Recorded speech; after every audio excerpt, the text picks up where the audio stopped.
Welcome, ladies and gentlemen, to my new video where we are going to go over my top 5 picks for climbing out of low elo with the top lane. Now, I just want to cover a couple quick things.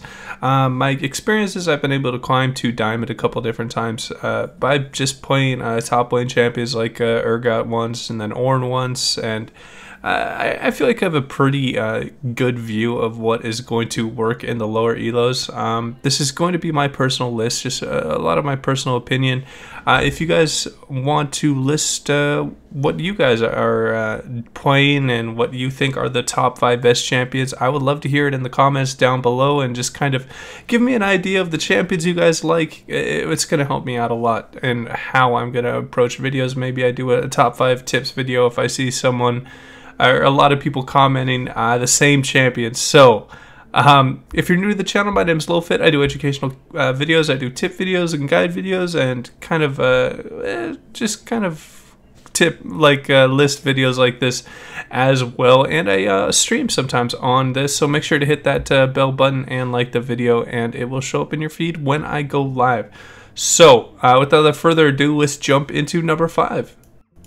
Alright, and we have number 5, Renekton, the Butcher of the Sands, a extremely strong lane bully pick that can do quite well in all parts of the game, with his recent resurgence with the Spear of Sojin just really giving him a bit more scaling that he lacked before, with his ability to get off a couple stuns during a fight. It's just insanely strong.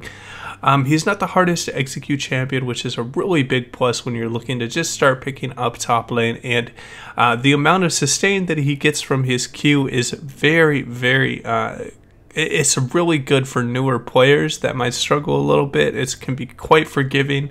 The whole point with the Renekton is you E-dash in W and then Q combo, maybe hit him with the edge of your end of the second E, and just kind of go out, and you can take any kind of trade really, because you're able to sustain so much up off of your Q, that he is just a great pick. Very few picks are going to bully Renekton quite that hard.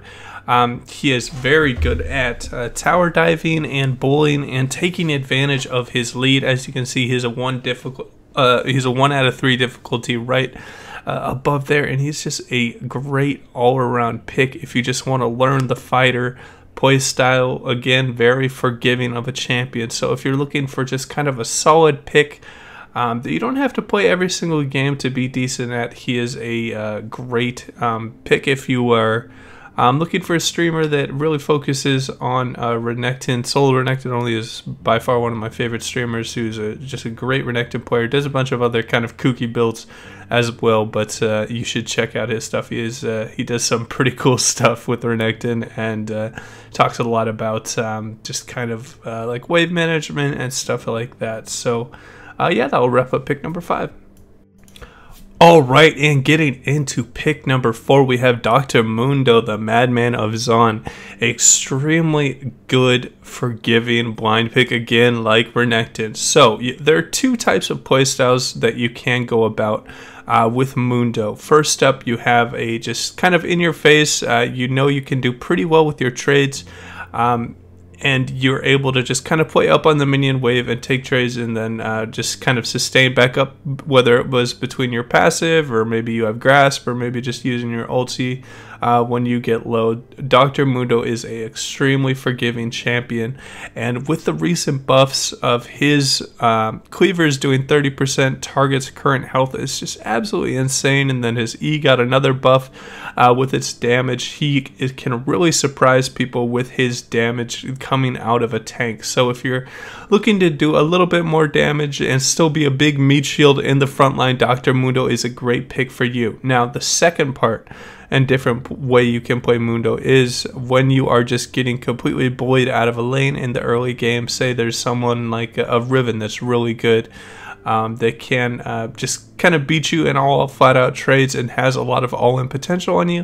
What you can do as Mundo is just max up your cleavers and farm from ranged. It is extremely forgiving. It is hard to miss CS, and it's going to be just a great way to get out of the laning phase and turn into that ultra tank and be more useful in the team fights than the fighter that is putting you in a difficult spot. So it's really great as a low cooldown on his cleavers, so he can always do those last hits, and it's just a great champion. If you're looking for more of like a safe blind pick that is a tank, more of a traditional tank than Renekton, which is more of a fighter, Dr. Mundo is just great. Another caveat with Dr. Mundo is he gets a huge amount of magic reduction, magic damage reduction from his W. So if you see a very AP heavy team, you should be thinking about Mundo. He'll just become a unstoppable killing machine that is just impossible to take down if they have 4 or 5 AP champions.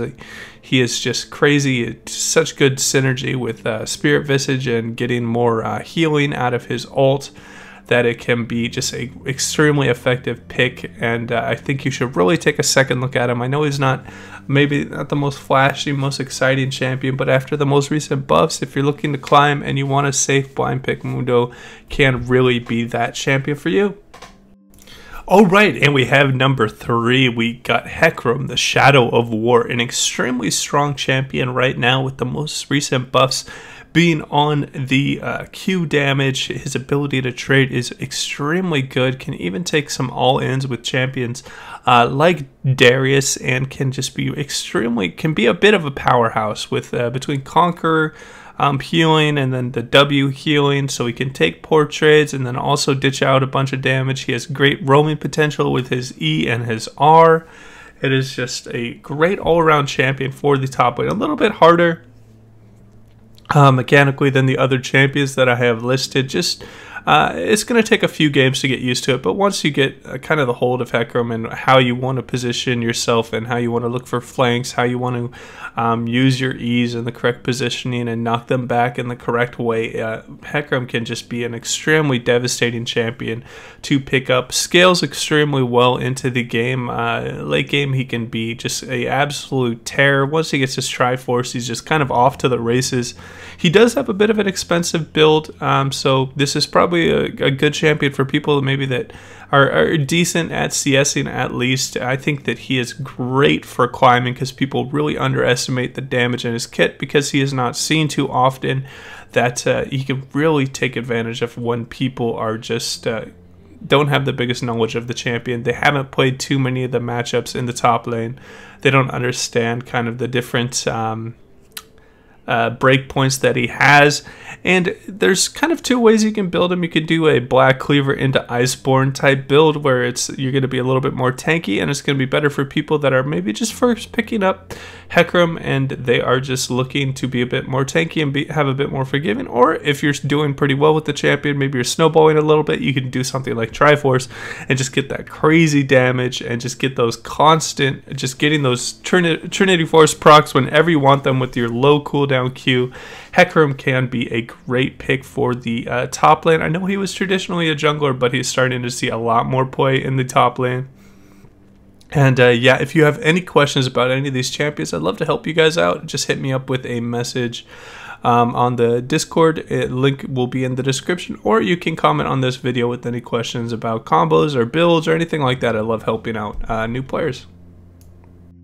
Alright, and my number 2 pick is going to be Garen, the Might of Demacia. Now, I'm pretty sure a lot of you guys saw this coming, especially after the most recent patch where he got even more buffs, where he is gonna just have some more armor, lower cooldown on his W, which is such a strong ability, and this is just the premier champion for a low elo player that is just looking to pick up a top lane champion. Garen is extremely strong, very forgiving, a bunch of different builds you can do. You can do a Black Cleaver into full tank if you're struggling a bit, or you can do Triforce into maybe a little bit more offensive build, and he can still be quite tanky even if you go an AD heavy build. Very simplistic kit. When you're taking damage, press W. When you want to fight, you press Q.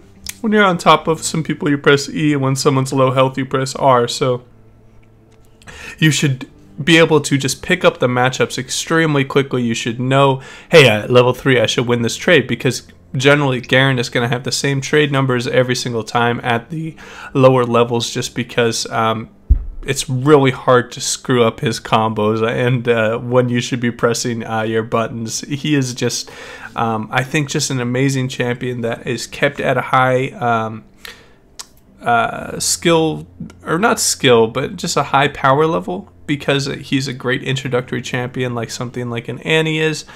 So if you are just looking for a champion to just kind of maybe focus on top lane mechanics and not focus on the micro of any particular champion yet, Garen is the one for you. He is just great with his passive sustain, so he can take poor trades and then kind of back off, sustain some health up, let the lane push to him and get under tower, and then he can start CSing again with the high HP. Now, he isn't the safest blind pick. Well, I mean, he's relatively safe with his blind picks, but there are some really heavy counters to Garen. The classic one, of course, being a Teemo that can just kind of sit there and just auto you over and over and over again.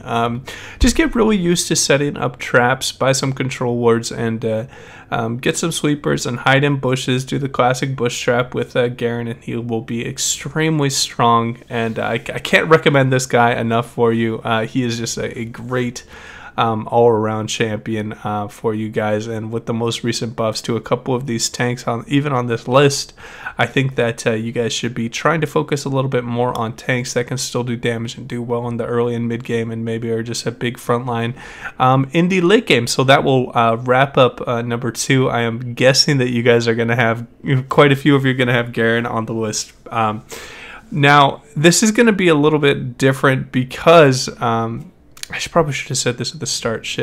That this list is for climbing out of low elo. This isn't for just top competitive play. That's why Garen is ranked so high in this list, and that'll wrap up number 2. All right, and getting into number 1 now. Strangely, this will probably be my most controversial pick on this list, Urgot the Dreadnought. Now, I have played him quite a bit. I might have a little bit of personal bias toward this champion, but first up, the nerfs did not really hit where Urgot was really making him strong. He has such great synergy with Conqueror. Now that they have added an 80 scaling with his W shield, similar to Riven, he's just in an extremely strong point. They did nerf the cooldowns a little bit, so you're probably only going to get 1, at most 2 E's off in a team fight, but he is just an extremely forgiving champion. He can CS from range, which is huge. He has great trades and all-ins from level 3 until the end of the game. He has great scalings. He has a very diverse build paths that he can do when he's ahead and when he's behind. That you really should be taking a look at Urgot. I think there had only been one matchup. I was kind of really on the Urgot hype train for a while before the rework. Before he got too popular in pro play, I was playing him in mid and top lane, and I got diamond with him a couple times just by one-tricking him, and I just think he's a great champion for people that are just looking to learn the top lane and just want a forgiving champion. Maybe you're going up against a lot of Jaces, maybe you're going against a lot of assassins. He is so great with that because he's able to shield off their combos and then beat them over the head with a shitload of consistent damage coming out of his WQ and autos with his passive. Now, some people look at the most recent Urgot nerfs as a bit of you probably shouldn't be playing that champion anymore, but I see it as a really great opportunity, as he will not be banned as much as he was. He won't be played as much as he was, so this is a great time. He's still at a pretty high power level, and he should be able to do quite well in your low elo games, because people really don't understand how much damage he's able to put out with Conquer and maybe a little bit more AD heavy builds that can come out of that. So if you have any questions on how to play Urgot, let me know. I love helping out Urgot players. I have a bunch of videos on Urgot. If you want to check those out, just go over to the videos tab on my channel and hit the search bar Urgot. I think I have like 4 or 5 videos on him because he is just one of my favorite champions, particularly for the top lane. That will wrap up my list. Let me know what you guys think, what role you want to see next. I was thinking about maybe doing mid lane after this, and then maybe ADC, and then going into the jungle for these lists. And if you have any idea for lists that you want to see that aren't like the top 5 champions for climbing out of a role, maybe there's something else like the top 5 most annoying champions to play against, stuff like that, I would love to hear your guys' thoughts in the comments down below. I try and be as receptive, and I try and be as interactive with you guys as possible. So let me know what you guys think of the video, and as always, take it easy.